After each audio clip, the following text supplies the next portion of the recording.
Chapter 134. The Chase, Second Day. At daybreak, the 3 mastheads were punctually manned afresh. "D'ye see him?" cried Ahab, after allowing a little space for the light to spread. "See nothing, sir. Turn up all hands and make sail. He travels faster than I thought for the topgallant sails. Aye, they should have been kept on her all night. But no matter 'tis, but resting for the rush.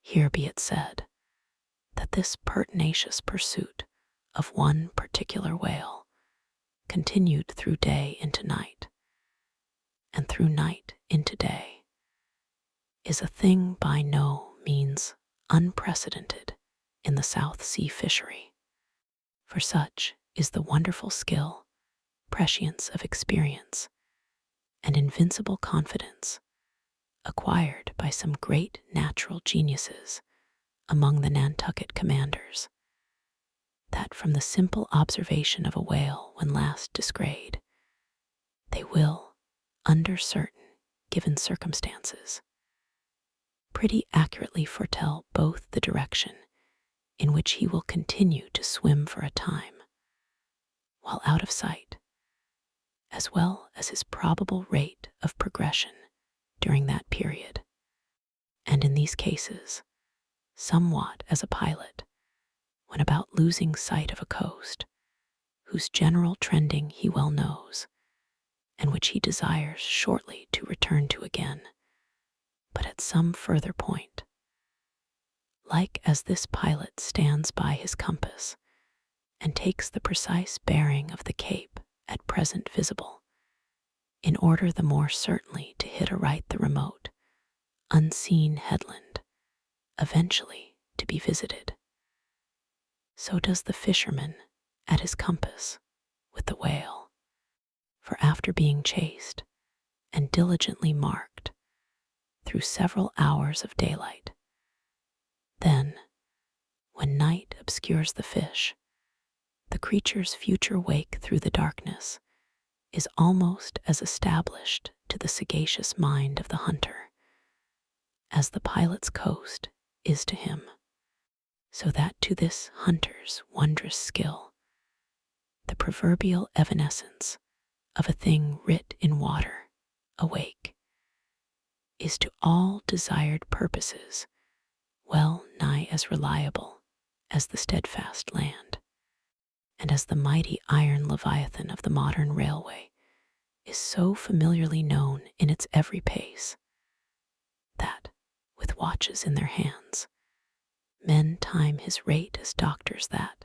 of a baby's pulse, and lightly say of it, the up train or the down train will reach such or such a spot, at such or such an hour. Even so, almost, there are occasions when these Nantucketers time that other leviathan of the deep, according to the observed humor of his speed, and say to themselves, so many hours hence this whale will have gone 200 miles, will have about reached this or that degree of latitude or longitude. But to render this acuteness at all successful in the end, the wind and the sea must be the whaleman's allies. For of what present avail to the becalmed or wind-bound mariner is the skill that assures him he is exactly 93 leagues and a quarter from his port? Inferable from these statements are many collateral subtle matters touching the chase of whales. The ship tore on, leaving such a furrow in the sea as when a cannonball missent becomes a plowshare and turns up the level field. "By salt and hemp," cried Stubb, but this swift motion of the deck creeps up one's legs and tingles at the heart. This ship and I are 2 brave fellows. Ha, ha. Some one take me up and launch me spinewise on the sea, for by live oaks my spine's a keel. Ho, we go the gate that leaves no dust behind. There she blows, she blows, she blows, right ahead, was now the masthead cry. Aye, cried Stubb, I knew it. Ye can't escape, blow on and split your spout, O whale. The mad fiend himself is after ye. Blow your trump, blister your lungs. Ahab will dam off your blood, as a miller shuts his water gate upon the stream. And Stubb did, but speak out for well nigh all that crew. The frenzies of the chase had by this time worked them bubblingly up, like old wine worked anew.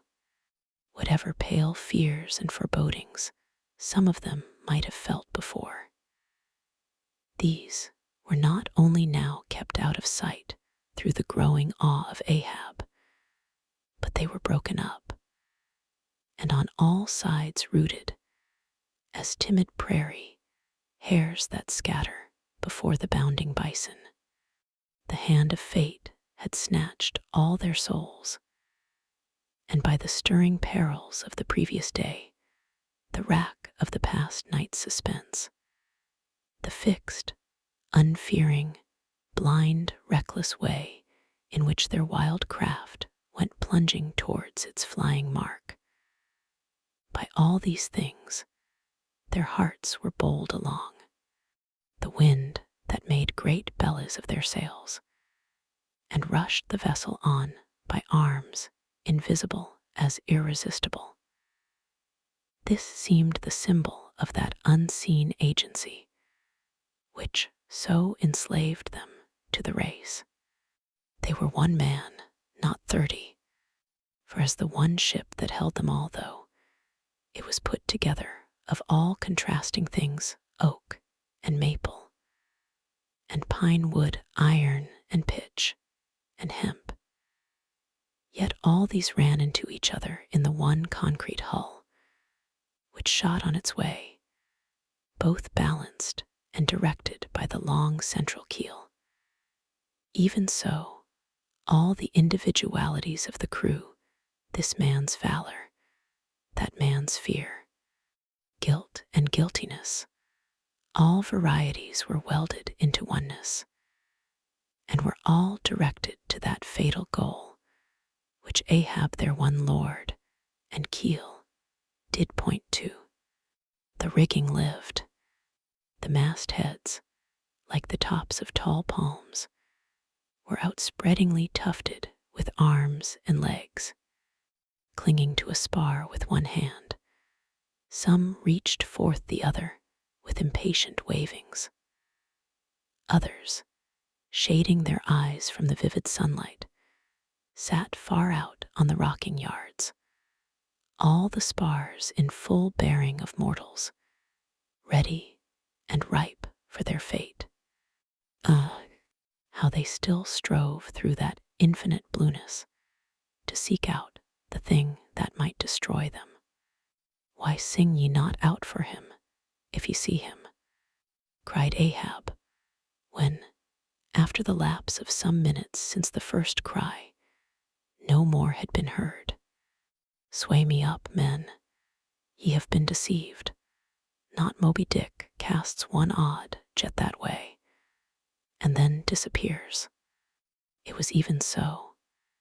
In their headlong eagerness, the men had mistaken some other thing for the whale spout, as the event itself soon proved.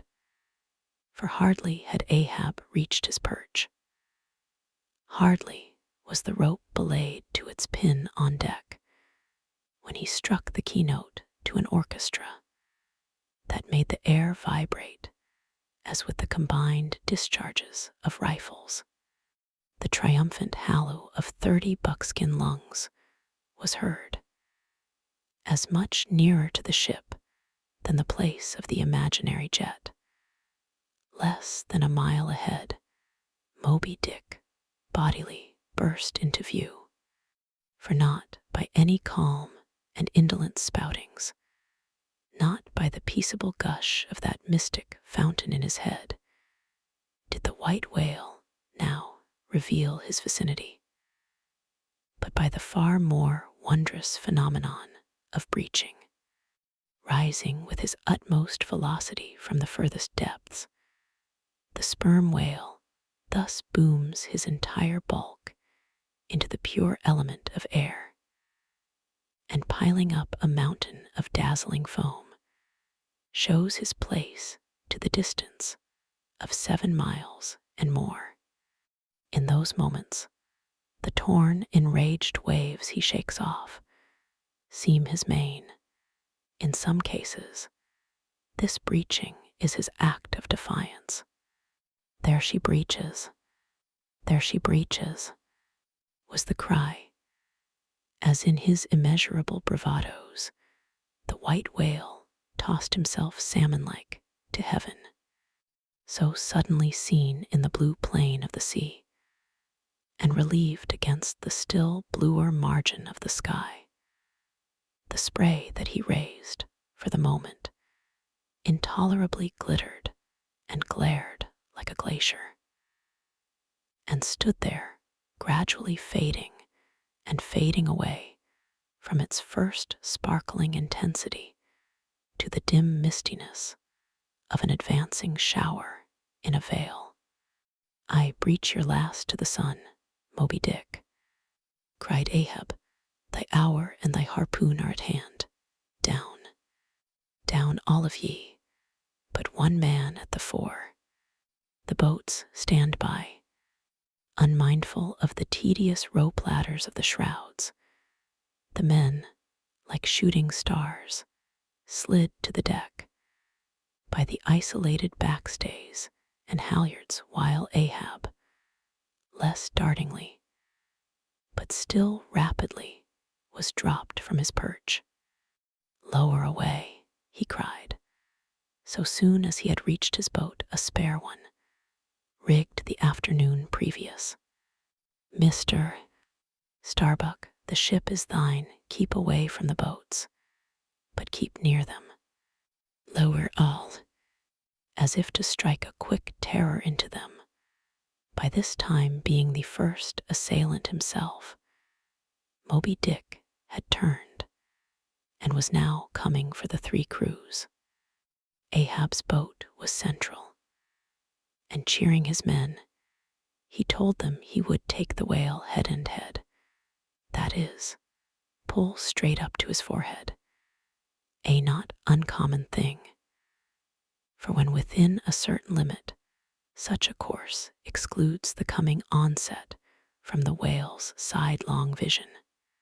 But ere that close limit was gained, and while yet all 3 boats were plain as the ship's 3 masts to his eye, the white whale, churning himself into furious speed, almost in an instant as it were, rushing among the boats with open jaws and a lashing tail, offered appalling battle on every side, and heedless of the irons darted at him from every boat, seemed only intent on annihilating each separate plank of which those boats were made, but skillfully maneuvered, incessantly wheeling like trained chargers in the field.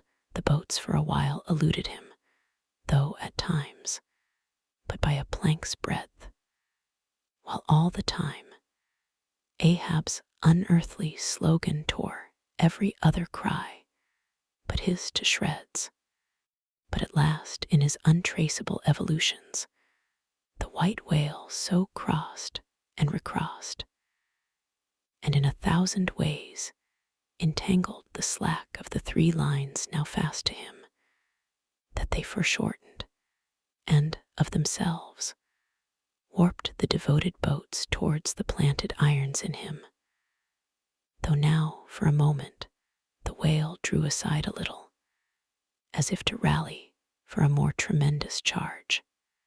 Seizing that opportunity, Ahab first paid out more line, and then was rapidly hauling and jerking in upon it again, hoping that way to disencumber it of some snarls when lo, a sight more savage than the embattled teeth of sharks, caught and twisted corkscrewed in the mazes of the line, loose harpoons and lances, with all their bristling barbs and points, came flashing and dripping up to the chocks in the bows of Ahab's boat. Only one thing could be done. Seizing the boat knife, he critically reached within through, and then, without the rays of steel dragged in the line beyond, passed it inboard to the bowsman, and then, twice sundering the rope near the chocks, dropped the intercepted faggot of steel into the sea, and was all fast again. That instant, the white whale made a sudden rush among the remaining tangles of the other lines.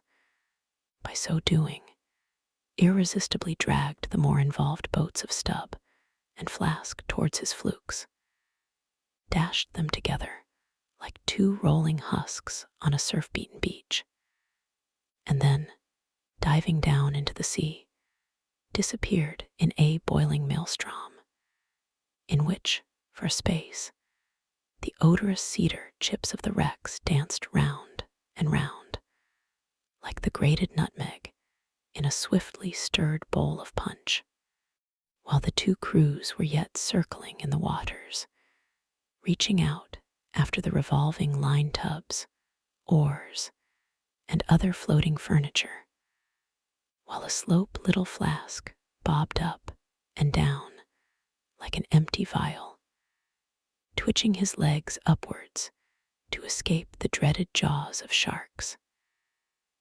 And Stubb was lustily singing out for someone to ladle him up, and while the old man's line, now parting, admitted of his pulling into the creamy pool to rescue whom he could, in that wild simultaneousness of 1,000 concreted perils, Ahab's yet unstricken boat seemed drawn up towards heaven by invisible wires, as, arrow-like, shooting perpendicularly from the sea, the white whale dashed his broad forehead against its bottom and sent it, turning over and over, into the air, till it fell again, gunwale downwards, and Ahab and his men struggled out from under it, like seals from a seaside cave, the first uprising momentum of the whale modifying its direction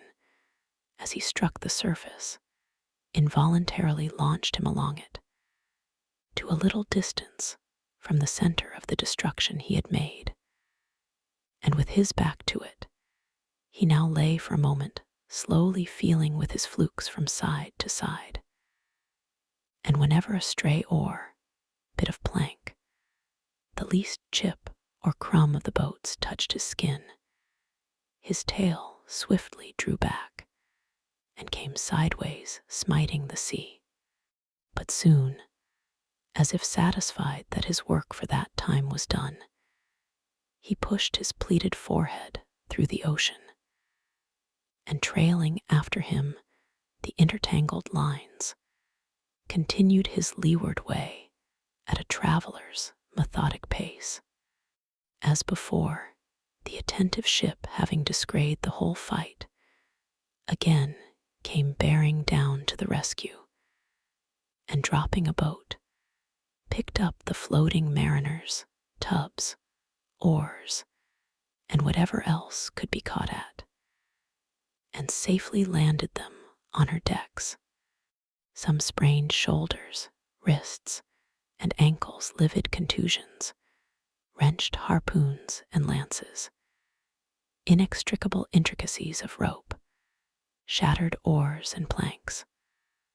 All these were there, but no fatal or even serious ill seemed to have befallen anyone.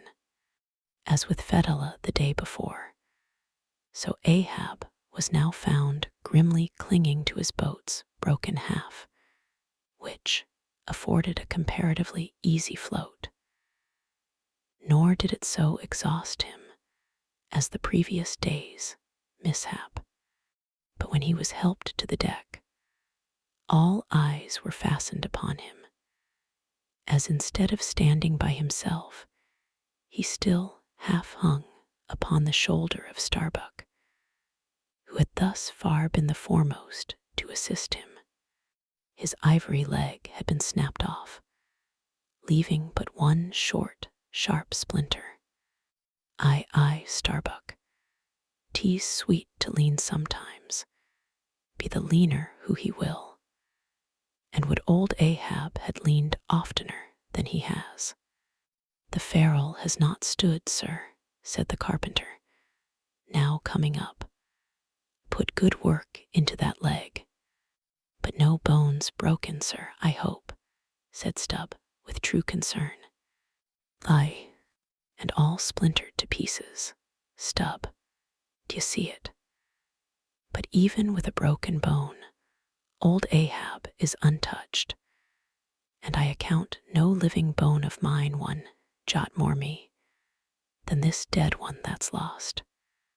Nor white whale, nor man, nor fiend can so much as graze old Ahab in his own proper and inaccessible being. Can any lead touch yonder floor, any mast scrape yonder roof? Aloft there. Which way? Dead to leeward, sir. Up helm, then, pile on the sail again, shipkeepers. Down the rest of the spare boats, and rig them, mister. Starbuck away, and muster the boat's crews. Let me first help thee towards the bulwarks, sir. Oh, how this splinter gores me now.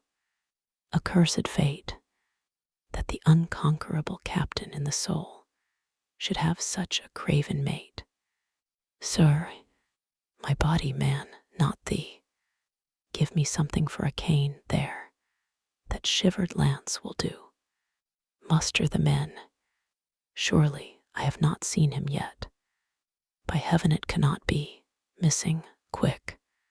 Call them all. The old man's hinted thought was true.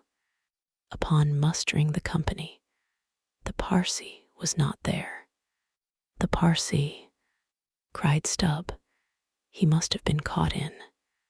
The black vomit wrenched thee. Run all of ye above, alow, cabin forecastle find him. Not gone, not gone. But quickly they returned to him, with the tidings that the Parsee was nowhere to be found. Aye, sir, said Stubb, caught among the tangles of your line. Thought I saw him dragging under. My lined. Gone. What means that little word? What death knell rings in it? That old Ahab shakes as if he were the belfry. The harpoon, too. Toss over the litter there to see it. The forged iron, men. The white whales, no, blistered fool. This hand did dart it. 'Tis in the fish, aloft there. Keep him nailed quick. All hands to the rigging of the boats. Collect the oars, harpooneers. The irons. Hoist the royals higher, a pull on all the sheets. Helm there. Steady for your life. I'll 10 times girdle the unmeasured globe, yea, and dive straight through it. But I'll slay him yet. Great God, but for one single instant show thyself, cried Starbuck. Never wilt thou capture him. Old man, in Jesus, name no more of this. That's worse than devil's madness. 2 days chased, twice stove to splinters, thy very leg once more snatched from under thee, thy evil shadow gone, all good angels mobbing thee with warnings. What more wouldst thou have? Shall we keep chasing this murderous fish till he swamps the last man. Shall we be dragged by him to the bottom of the sea? Shall we be towed by him to the infernal world? Oh, impiety and blasphemy to hunt him more. Starbuck, of late I've felt strangely moved to thee. Ever since that hour we both saw, thou know'st what, in one another's eyes. But in this matter of the whale, be the front of thy face to me as the palm of this hand, a lipless, unfeatured blank. Ahab is forever Ahab, man. This whole act's immutably decreed. 'Twas rehearsed by thee and me a billion years before this ocean rolled. Fool, I am the fates' lieutenant. I act under orders. Look thou, underling, that thou obeyest mine. Stand round me, men. Ye see an old man cut down to the stump, leaning on a shivered lance, propped up on a lonely foot. 'Tis Ahab his body's part, but Ahab's soul's a centipede that moves upon 100 legs. I feel strained, half stranded, as ropes that tow dismasted frigates in a gale, and I may look so, but ere I break, ye'll hear me crack. And till ye hear that, know that Ahab's hawser tows his purpose yet. Believe ye, men, in the things called omens, then laugh aloud and cry encore, for ere they drown, drowning things will twice rise to the surface, then rise again, to sink forevermore. So with Moby Dick, 2 days he's floated, tomorrow will be the 3rd. Aye, men, he'll rise once more, but only to spout his last. D'ye feel brave, men, brave? As fearless fire, cried Stubb, and as mechanical, muttered Ahab. Then as the men went forward, he muttered on. The things called omens, and yesterday I talked the same to Starbuck there, concerning my broken boat. Oh, how valiantly I seek to drive out of others' hearts what's clinched so fast in mine. The Parsee, gone, gone, and he was to go before, but still was to be seen again, ere I could perish. How's that? There's a riddle now might baffle all the lawyers backed by the ghosts of the whole line of judges. Like a hawk's beak, it pecks my brain. I'll solve it though. When dusk descended, the whale was still in sight to leeward. So once more the sail was shortened, and everything passed nearly as on the previous night. Only the sound of hammers and the hum of the grindstone was heard till nearly daylight, as the men twalled by lanterns in the complete and careful rigging of the spare boats, and sharpening their fresh weapons for the morrow.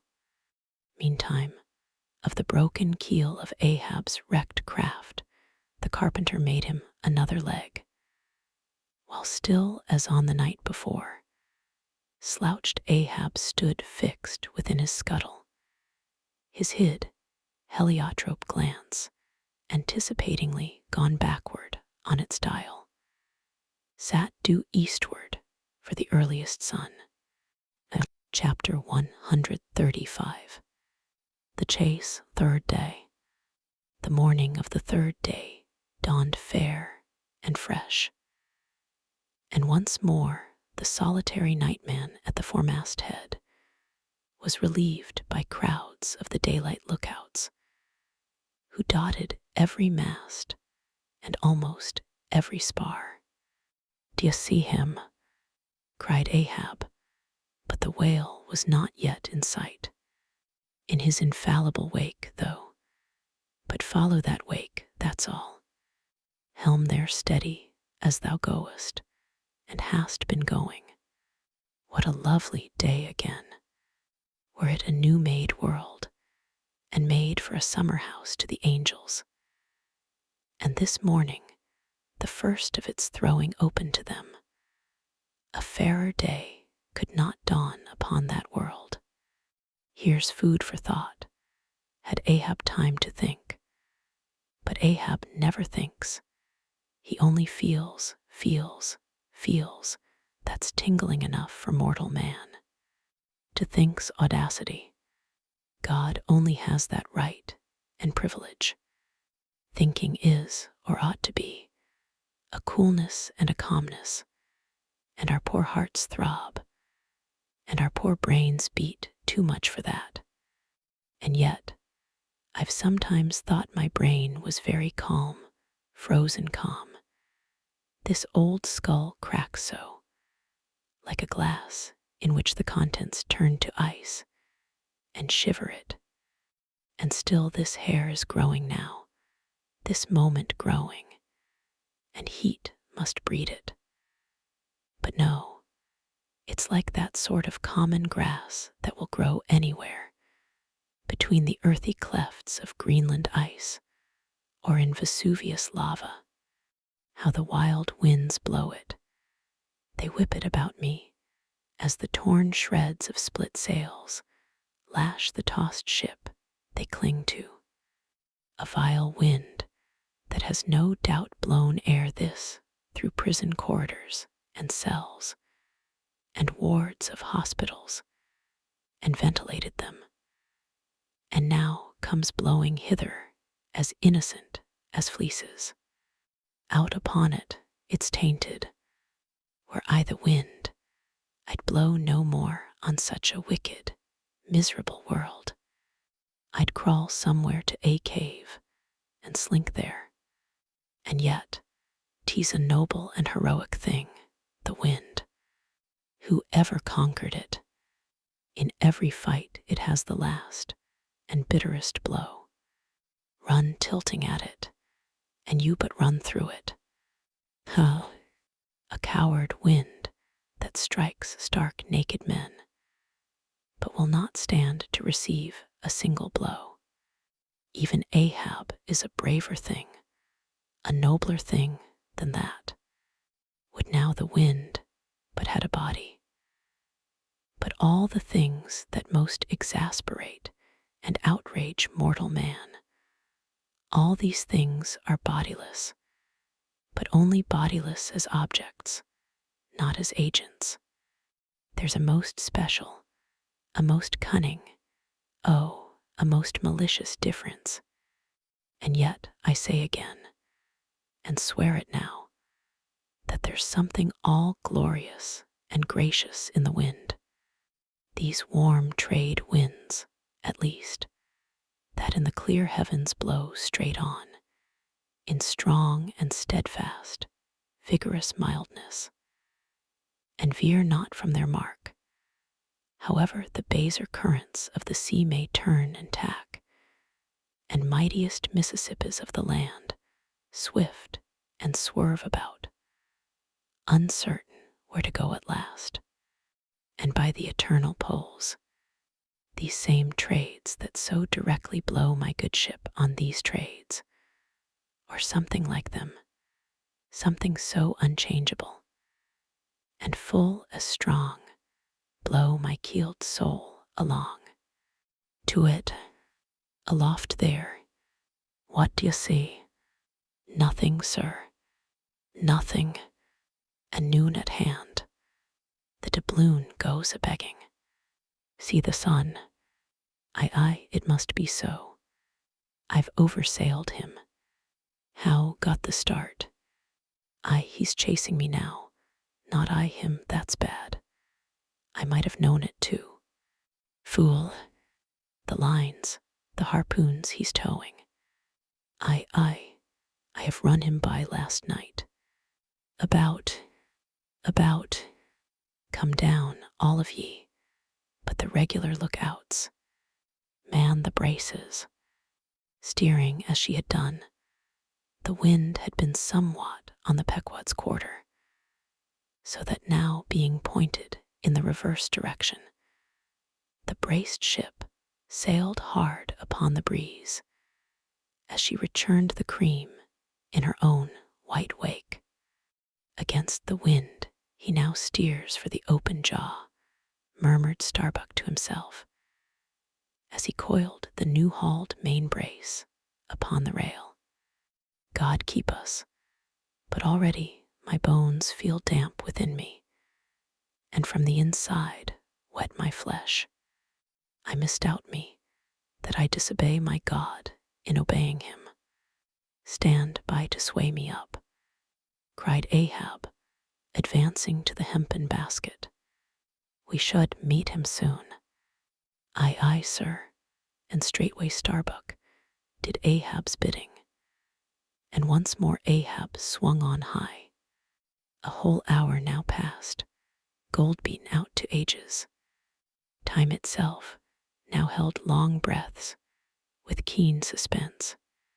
But at last, some 3 points off the weather bow, Ahab descried the spout again, and instantly from the 3 mastheads 3 shrieks went up, as if the tongues of fire had voiced it.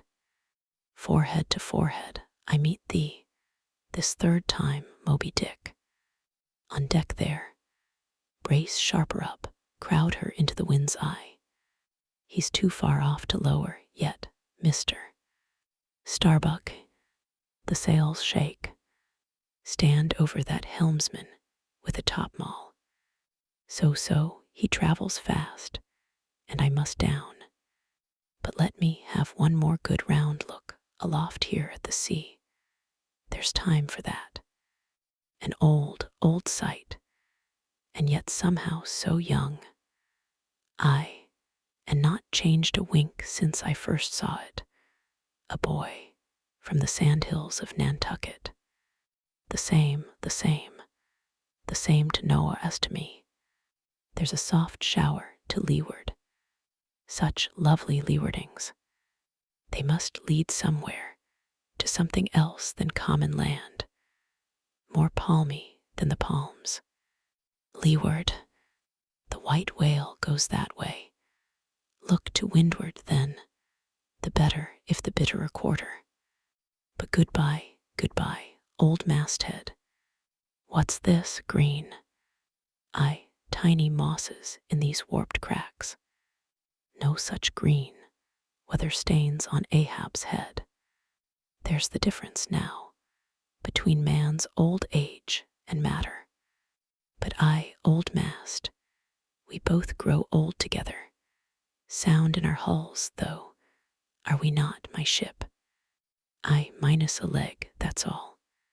By heaven, this dead wood has the better of my live flesh, every way. I can't compare with it. And I've known some ships made of dead trees outlast the lives of men made of the most vital stuff of vital fathers. What's that he said? He should still go before me, my pilot, and yet to be seen again. But where? Will I have eyes at the bottom of the sea? Supposing I descend those endless stairs, and all night I've been sailing from him, wherever he did sink to. I, like many more thou toldst thee direful truth, as touching thyself, O Parsi. But Ahab, there thy shot fell short. Goodbye, masthead, keep a good eye upon the whale, the while I'm gone. We'll talk tomorrow, nay tonight, when the white whale lies down there, tied by head and tail. He gave the word, and still gazing round him, was steadily lowered through the cloven blue air to the deck. In due time the boats were lowered, but as standing in his shallop's stern, Ahab just hovered upon the point of the descent, he waved to the mate, who held one of the tackle ropes on deck and bade him pause. Starbuck, sir, for the third time, my soul's ship starts upon this voyage. Starbuck. Aye, sir, thou wilt have it so.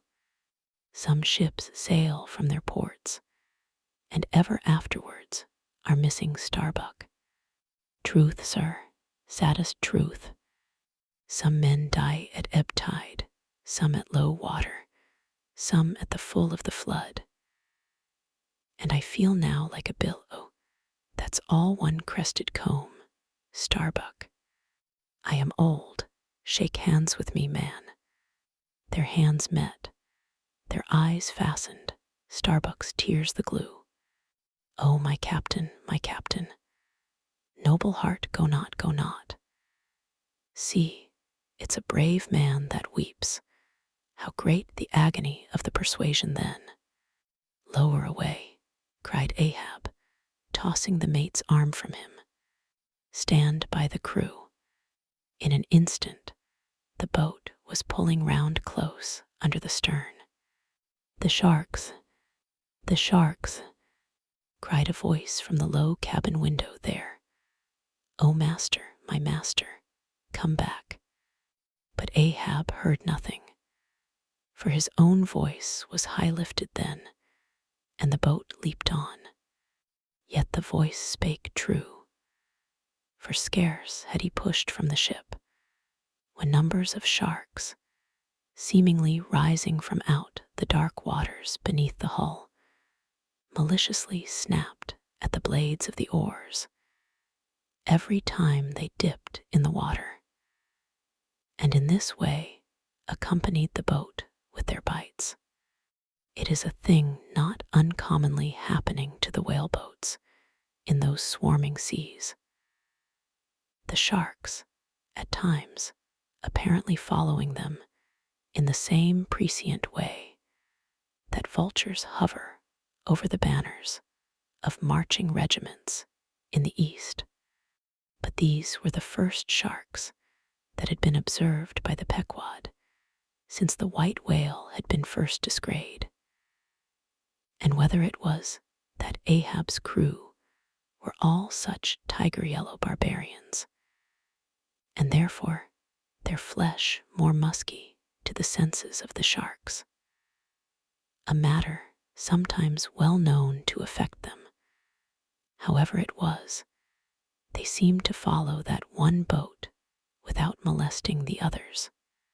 Heart of wrought steel, murmured Starbuck, gazing over the side, and following with his eyes the receding boat. Canst thou yet ring boldly to that sight, lowering thy keel among ravening sharks, and followed by them, open-mouthed to the chase? And this the critical third day. For when 3 days flow together in one continuous intense pursuit, be sure the first is the morning, the second the noon, and the third the evening, and the end of that thing, be that end what it may. Oh, my God, what is this that shoots through me, and leaves me so deadly calm, yet expectant, fixed at the top of a shutter? Future things swim before me, as in empty outlines and skeletons. All the past is somehow grown dim. Merry girl, thou fadest in pale glories behind me. Boy, I seem to see, but thy eyes grown wondrous blue. Strangest problems of life seem clearing, but clouds sweep between. Is my journey's end coming? My legs feel faint, like his who has footed it all day. Feel thy heart beats it yet. Stir thyself, Starbuck. Stave it off, move, move. Speak aloud, masthead there. See ye my boy's hand on the hill, crazed aloft there. Keep thy keenest eye upon the boats, mark well the whale. Ho, again drive off that hawk. See, he pecks, he tears the vein. pointing to the red flag flying at the main truck. Ha! He soars away with it. Where's the old man now? Seest thou that sight, O Ahab? Shudder, shudder. The boats had not gone very far, when by a signal from the mastheads, a downward pointed arm, Ahab knew that the whale had sounded. But intending to be near him at the next rising, he held on his way a little sideways from the vessel, the becharmed crew maintaining the profoundest silence, as the headbeat waves hammered and hammered against the opposing bow. Drive, drive in your nails, O ye waves. To their uttermost heads drive them in. Ye but strike a thing without a lid, and no coffin and no hearse can be mine, and hemp only can kill me. Ho, ho. Suddenly, the waters around them slowly swelled in broad circles, then quickly upheaved, as if sideways sliding from a submerged berg of ice, swiftly rising to the surface.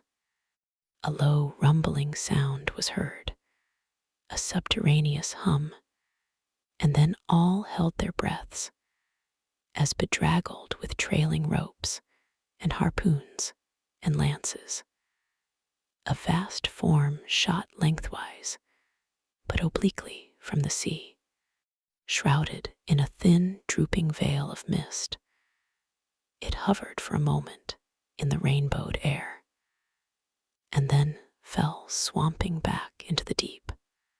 Crushed 30 feet upwards, the waters flashed for an instant like heaps of fountains, then brokenly sank in a shower of flakes, leaving the circling surface creamed like new milk round the marble trunk of the whale. Give way, cried Ahab to the oarsmen, and the boats darted forward to the attack. But maddened by yesterday's fresh irons that corroded in him, Moby Dick seemed combinedly possessed by all the angels that fell from heaven. The wide tiers of welded tendons overspreading his broad white forehead beneath the transparent skin looked knitted together. As head on, he came churning his tail among the boats, and once more flailed them apart, spilling out the irons and lances from the two mates' boats, and dashing in one side of the upper part of their bows, but leaving Ahab's almost without a scar, while Dagu and Queequeg were stopping the strained planks. And as the whale, swimming out from them, turned and showed one entire flank as he shot by them again, at that moment a quick cry went up, lashed round and round to the fish's back, pinioned in the turns upon turns in which, during the past night, the whale had reeled the involutions of the lines around him. The half-torn body of the Parsee was seen, his sable raiment frayed to shreds, his distended eyes turned full upon old Ahab. The harpoon dropped from his hand, befooled, drawing in a long, lean breath. Ay, Parsee, I see thee again. Ay, and thou goest before, and this then is the hearse that thou didst promise. But I hold thee to the last letter of thy word. Where is the second hearse? Away, mates, to the ship. Those boats are useless now. Repair them if ye can in time, and return to me. If not, Ahab is enough to die down men.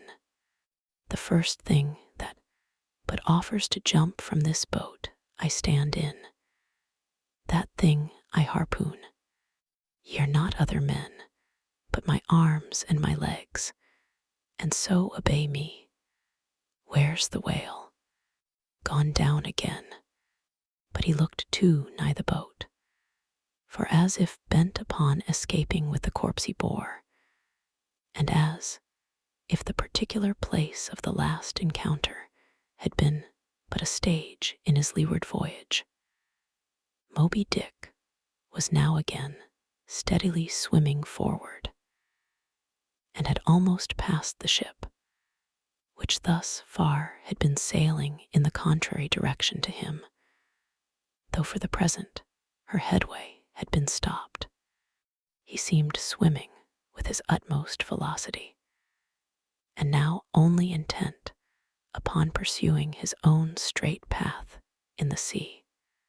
"Oh, Ahab," cried Starbuck, "not too late is it, even now, the third day to desist. See, Moby Dick seeks thee not. It is thou, that madly seekest him, setting sail to the rising wind."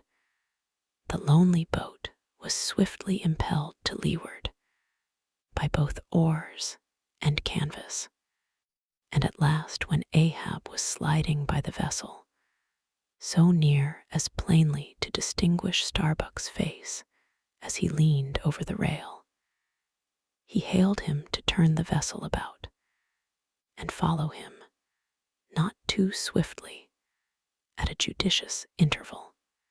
Glancing upwards, he saw Tashtego, Queequeg, and Dago eagerly mounting to the three mastheads, while the oarsmen were rocking in the two staved boats which had but just been hoisted to the side, and were busily at work in repairing them, one after the other, through the portholes as he sped.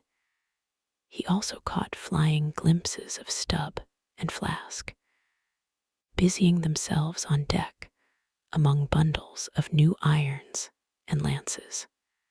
As he saw all this, as he heard the hammers in the broken boats, far other hammers seemed driving a nail into his heart. But he rallied, and now marking that the vane or flag was gone from the mainmast head, he shouted to Tashtego, who had just gained that perch, to descend again for another flag, and a hammer and nails, and so nail it to the mast, whether fagged by the 3 days' running chase, and the resistance to his swimming in the knotted hamper he bore, or whether it was some latent deceitfulness and malice in him. Whichever was true, the white whale's way now began to abate, as it seemed, from the boat so rapidly nearing him once more, though indeed the whale's last start had not been so long a one as before. And still as Ahab glided over the waves, the unpitying sharks accompanied him, and so pertinaciously stuck to the boat, and so continually bit at the plying oars, that the blades became jagged and crunched, and left small splinters in the sea at almost every dip. Heed them not, those teeth, but give new rowlocks to your oars. Pull on, tease the better rest, the sharks jaw than the yielding water. But at every bite, sir, the thin blades grow smaller and smaller. They will last long enough. Pull on. But who can tell, he muttered, whether these sharks swim to feast on the whale or on Ahab. But pull on. I all alive, now we near him. The helm, take the helm. Let me, so saying, 2 of the oarsmen helped him forward to the bows of the still flying boat. At length, as the craft was cast to one side and ran ranging along with the white whale's flank, he seemed strangely oblivious of its advance, as the whale sometimes will, and Ahab was fairly within the smoky mountain mist, which, thrown off from the whale's spout, curled round his great monadnock hump. He was even thus close to him, when, with body arched back, and both arms lengthwise high lifted to the poise, he darted his fierce iron and his far fiercer curse into the hated whale.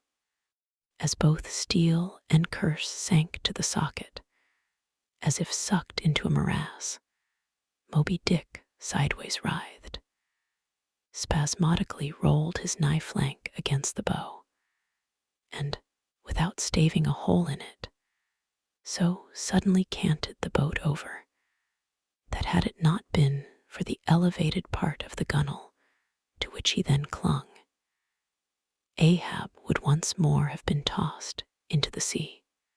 As it was, 3 of the oarsmen, who foreknew not the precise instant of the dart, and were therefore unprepared for its effects, these were flung out, but so fell that, in an instant 2 of them clutched the gunwale again, and rising to its level on a combing wave, hurled themselves bodily inboard again, the 3rd man helplessly dropping astern, but still afloat and swimming, almost simultaneously, with a mighty volition of ungraduated, instantaneous swiftness.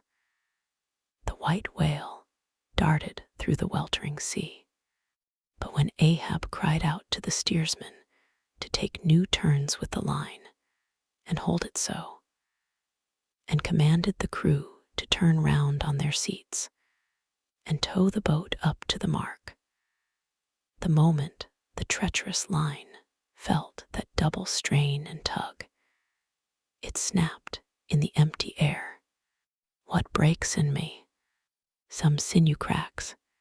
'Tis whole again. Oars, oars, burst in upon him, hearing the tremendous rush of the sea-crashing boat. The whale wheeled round to present his blank forehead at bay. But in that evolution, catching sight of the nearing black hull of the ship, seemingly seeing in it the source of all his persecutions, bethinking it may be a larger and nobler foe, of a sudden he bore down upon its advancing prow, smiting his jaws amid fiery showers of foam. Ahab staggered, his hand smote his forehead. I grow blind, hands, stretch out before me, that I may yet grope my way. Ist night, the whale, the ship, cried the cringing oarsman. Oars, oars, slope downwards to thy depths. O sea, that ere it be forever too late, Ahab may slide this last time upon his mark. I see the ship, dash on, my men. Will he not save my ship? But as the oarsmen violently forced their boat through the sledge-hammering seas, the before whale-smitten bow ends of 2 planks burst through, and in an instant almost, the temporarily disabled boat lay nearly level with the waves, its half-wading, splashing crew trying hard to stop the gap and bail out the pouring water. Meantime, for that one beholding instant, Tashtigo's masthead hammer remained suspended in his hand, and the red flag, half wrapping him as with a plaid, then streamed itself straight out from him as his own forward-flowing heart, while Starbuck and Stubb, standing upon the bowsprit beneath, caught sight of the down-coming monster just as soon as he. The whale, up helm, oh, all ye sweet powers of air, now hug me close. Let not Starbuck die, if die he must, in a woman's fainting fit. Up helm, I say, ye fools, the jaw, Is this the end of all my bursting prayers, all my lifelong fidelities? O Ahab, Ahab, lo, thy work. Steady, helmsman, steady. Nay, nay, up helm again. He turns to meet us. Oh, his unappeasable brow drives on towards one whose duty tells him he cannot depart. My God, stand by me now. Stand not by me, but stand under me. Whoever you are that will now help Stub, for Stub, too, sticks here. I grin at thee, thou grinning whale. Whoever helped Stub, or kept Stub awake, but Stub's own unwinking eye. And now poor Stub goes to bed upon a mattress that is all too soft. Would it were stuffed with brushwood. I grin at thee, thou grinning whale. Look ye, sun, moon, and stars. I call ye assassins of as good a fellow as ever spouted up his ghost. For all that, I would yet ring glasses with ye, would ye but hand the cup. Oh, oh, oh, oh, thou grinning whale, but there'll be plenty of gulping soon. Why fly ye not, O Ahab? For me, off shoes and jacket to it. Let Stub die in his drawers. A most mouldy and over-salted death, though cherries. Cherries, cherries. Oh, flask, for one red cherry ere we die. Cherries, I only wish that we were where they grow. Oh, Stub, I hope my poor mother's drawn my part pay ere this. If not, few coppers will now come to her, for the voyage is up. From the ship's bows, nearly all the seamen now hung inactive. Hammers, bits of plank, lances, and harpoons, mechanically retained in their hands, just as they had darted from their various employments. All their enchanted eyes intent upon the whale, which from side to side, strangely vibrating his predestinating head, sent a broad band of overspreading semicircular foam before him as he rushed. Retribution, swift vengeance, eternal malice were in his whole aspect. And spite of all that mortal man could do, the solid white buttress of his forehead smote the ship's starboard bow, till men and timbers reeled. Some fell flat upon their faces, like dislodged trucks. The heads of the harpooneers aloft shook on their bull-like necks.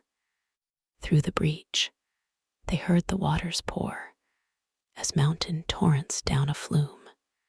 The ship, the hearse, the second hearse, cried Ahab from the boat. Its wood could only be American. Diving beneath the settling ship, the whale ran quivering along its keel, but turning under water, swiftly shot to the surface again, far off the other bow, but within a few yards of Ahab's boat, where, for a time, he lay quiescent. I turn my body from the sun. What ho, Tashtigo, let me hear thy hammer. Oh, ye three unsurrendered spires of mine, thou uncracked keel, and only God-bullet hull, thou firm deck, and haughty helm, and pole-pointed prow, death-glorious ship. Must ye then perish, and without me am I cut off from the last fond pride of meanest shipwrecked captains? Oh, lonely death, unlonely life! Oh, now I feel my topmost greatness lies in my topmost grief. Ho's ho, from all your furthest bounds pour ye now in, ye bold billows of my whole foregone life, and top this one piled comber of my death. Towards thee I roll, thou all-destroying but unconquering whale, to the last I grapple with thee. From hell's heart I stab at thee. For hate's sake I spit my last breath at thee. Sink all coffins and all hearses to one common pool. And since neither can be mine, let me then tow to pieces, while still chasing thee, though tied to thee, thou damned whale. Thus I give up the spear. The harpoon was darted, the stricken whale flew forward. With igniting velocity, the line ran through the grooves, ran foul. Ahab stooped to clear it, he did clear it, but the flying turn caught him round the neck, and voicelessly, as Turkish mutes bowstring their victim, he was shot out of the boat, ere the crew knew he was gone. Next instant, the heavy ice-splice in the rope's final end flew out of the stark-empty tub, knocked down an oarsman, and smiting the sea, disappeared in its depths. For an instant, the tranced boat's crew stood still, then turned. The ship, great God, where is the ship? Soon they through dim, bewildering mediums saw her sidelong fading phantom, as in the gaseous Fata Morgana, only the uppermost masts out of water, while fixed by infatuation, or fidelity, or fate, to their once lofty perches, the pagan harpooneers still maintained their sinking lookouts on the sea. And now, concentric circles seized the lone boat itself, and all its crew, and each floating oar, and every lance pole, and spinning, animate and inanimate, all round and round in one vortex, carried the smallest chip of the Pequod out of sight. But as the last whelmings intermixingly poured themselves over the sunken head of the Indian at the mainmast, leaving a few inches of the erect spar yet visible, together with long streaming yards of the flag, which calmly undulated with ironical coincidings over the destroying billows they almost touched. At that instant, a red arm and a hammer hovered backwardly uplifted in the open air, in the act of nailing the flag faster, and yet faster to the subsiding spar. A skyhawk that tauntingly had followed the main truck downwards from its natural home among the stars, pecking at the flag, and incommoding Tashtigo there. This bird now chanced to intercept its broad, fluttering wing between the hammer and the wood, and simultaneously feeling that ethereal thrill, the submerged savage beneath, in his death gasp, kept his hammer frozen there, and so the bird of heaven, with archangelic shrieks, and his imperial beak thrust upwards, and his whole captive form folded in the flag of Ahab, went down with his ship, which, like Satan, would not sink to hell till she had dragged a living part of heaven along with her, and helmeted herself with it. Now small fowls flew screaming over the yet yawning gulf. A sullen white surf beat against its steep sides, then all collapsed, and the great shroud of the sea rolled on as it rolled 5,000 years ago.